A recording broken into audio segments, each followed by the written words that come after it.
Sulit memaafkan? Ini penyebabnya. Assalamualaikum warahmatullahi wabarakatuh. Apa kabar teman-teman semuanya? Kali ini saya akan sharing tentang 5 hal yang akan kita rasakan ketika kita belum mengizinkan diri kita untuk memaafkan. Apa aja itu? Yang pertama, ketika kita belum mengizinkan diri kita untuk memaafkan, kita akan terus merasa menderita, ya. Kenapa? Karena dipenuhi oleh emosi marah, kecewa, malu, ataupun takut. Tentu perasaan-perasaan tersebut membuat diri kita jadi nggak nyaman, perasaan kita jadi tidak baik-baik saja. Dan tentu saja hal itu membuat kita jadi menderita. Kedua, kerugian yang juga kita rasakan adalah kita jadi susah move on, ya, tidak bisa menikmati aktivitas dan kegiatan kita saat ini. Kenapa? Karena pikiran kita terus dibayangi oleh masalah ataupun luka batin yang kita rasakan dari masa lalu. Kejadiannya sudah lewat, kejadiannya sudah bertahun-tahun lalu. Tapi ketika kita belum memaafkan, sekarang nih, udah 4 tahun yang lalu masalahnya, kita masih ingat-ingat juga. Ya, masalahnya, kejadiannya sudah lama berlalu. Tapi karena kita belum memaafkan, belum berdamai dengan perasaan kita sendiri, kita masih terus dibayangi oleh pikiran-pikiran atas kejadian dan luka masa lalu tersebut. Ya, nyaman. Selain itu, kita juga akan terus dihantui oleh rasa takut akan masa depan. Ya kan? Takut nanti dia mengulangi lagi nggak kesalahannya? Nanti dia bisa berubah nggak? Nanti bagaimana masa depan saya? Ya, masa depannya belum sampai, kita masih baik-baik aja saat ini, tapi kita sudah menderita oleh kekhawatiran dan rasa takut yang kita rasakan dan kita hidupkan sendiri dalam pikiran dan perasaan kita. Akhirnya, karena kita terlalu berlarut-larut dalam emosi masa lalu dan kekhawatiran masa depan, kita jadi nggak bisa menikmati hidup kita saat ini. Ya, tidak nyaman, bukan? Lantas kerugian berikutnya apa? Yang ketiga adalah kita jadi susah tidur. Ayo, siapa di sini yang susah tidur? Insomnia itu merupakan gejala kalau kamu memiliki perasaan yang tidak baik-baik saja. Ya, artinya kamu perlu segera mendamaikan dirimu, mencari bantuan profesional, dan mengizinkan diri kamu untuk berdamai dengan orang lain, bahkan dengan diri kamu sendiri. Ya, pikiran dan perasaan yang kita pelihara, ya, itu akan membuat fisik kita juga akan terganggu. Kita jadi susah tidur, imunitas kita jadi turun, dan kondisi kita jadi nggak baik-baik aja. Ya, jadi pikiran dan perasaan itu besar sekali pengaruhnya terhadap kondisi fisik kita. Ya kan?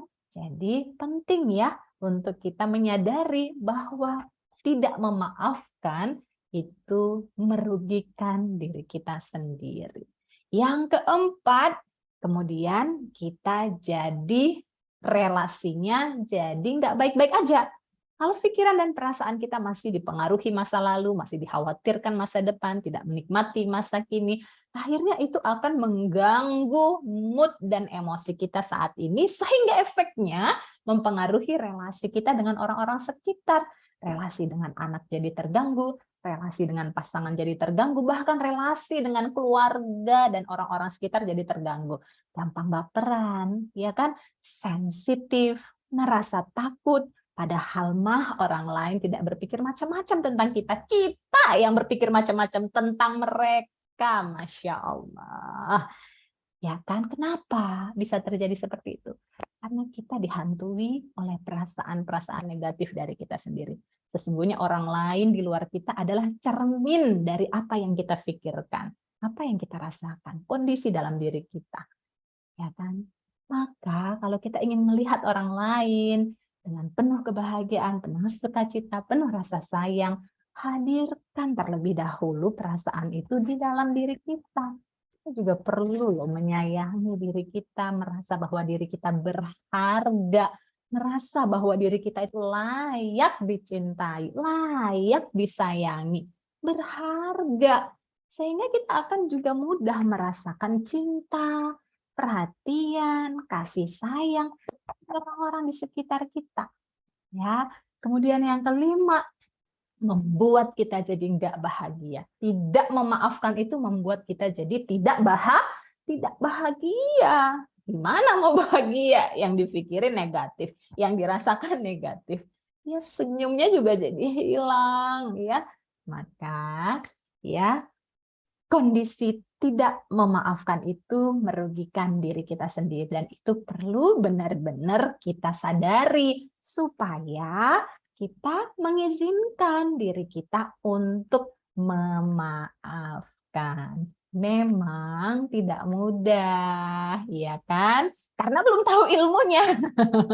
Tapi ketika teman-teman nanti sudah tahu bagaimana cara memaafkan, tentu teman-teman juga akan merasakan dampaknya.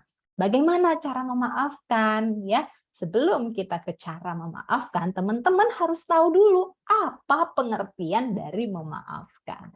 Ya, memaafkan adalah kondisi di mana kita berhenti menceritakan secara berulang kepada diri kita sendiri tentang apa yang terjadi, apa yang dilakukan orang lain pada kita, bagaimana kita diperlakukan, dan hal-hal yang membuat luka batin kepada diri kita. Jadi berhenti, di stop tuh pikiran-pikiran negatif yang melintas di pikiran kita. Sadari bahwa itu nggak nyata.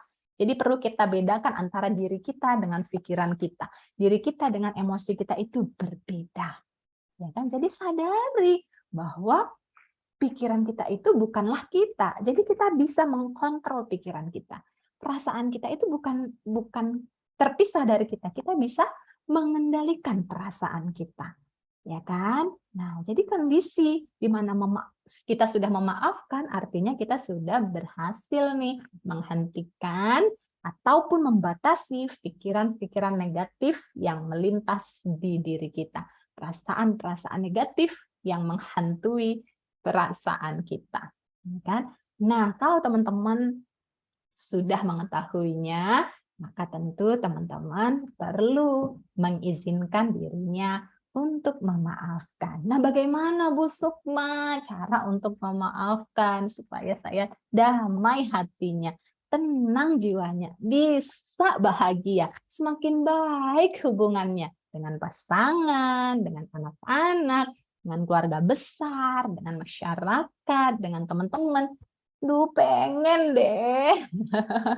Ya, tentu saja. Nah, Bu Sukma akan ada kelas yang disebut dengan kelas terapi pemaafan. Cara untuk berdamai dengan diri kita sendiri, orang lain, maupun inner child yang mempengaruhi kondisi emosi kita saat ini. Kelasnya akan diadakan di tanggal 17 Juli 2022. Kalau teman-teman berkenan mengikuti webinar terapi pemaafan tersebut, teman-teman bisa kontak Bu Sukma ya di nomor yang akan disertakan di bawah video ini. Atau cara lain adalah dengan teman-teman bisa konseling secara private bersama Bu Sukma. Nanti kita akan mempraktekkan secara langsung teknik pemaafan tersebut tepat sesuai dengan masalah yang teman-teman rasakan ya. Jadi perlu tahu secara spesifik masalahnya apa yang membuat teman-teman luka, akar masalahnya apa, sehingga lebih spesifik masalahnya, lebih tepat juga cara penanganannya, dan lebih ampuh juga proses pemaafannya, membuat teman-teman jadi lebih cepat merasa damai, bahagia, dan relasinya semakin positif dengan orang-orang di sekitarnya. Begitu ya, silakan teman-teman sadari dulu kenapa teman-teman perlu memaafkan dan apa penyebab yang membuat, apa kerugiannya ketika kita tidak memaafkan. Semoga video ini bermanfaat. Kalau ada yang teman-teman ingin tanyakan, boleh di komen di kolom komentar. Terima kasih, semoga bermanfaat. Wassalamualaikum warahmatullahi wabarakatuh.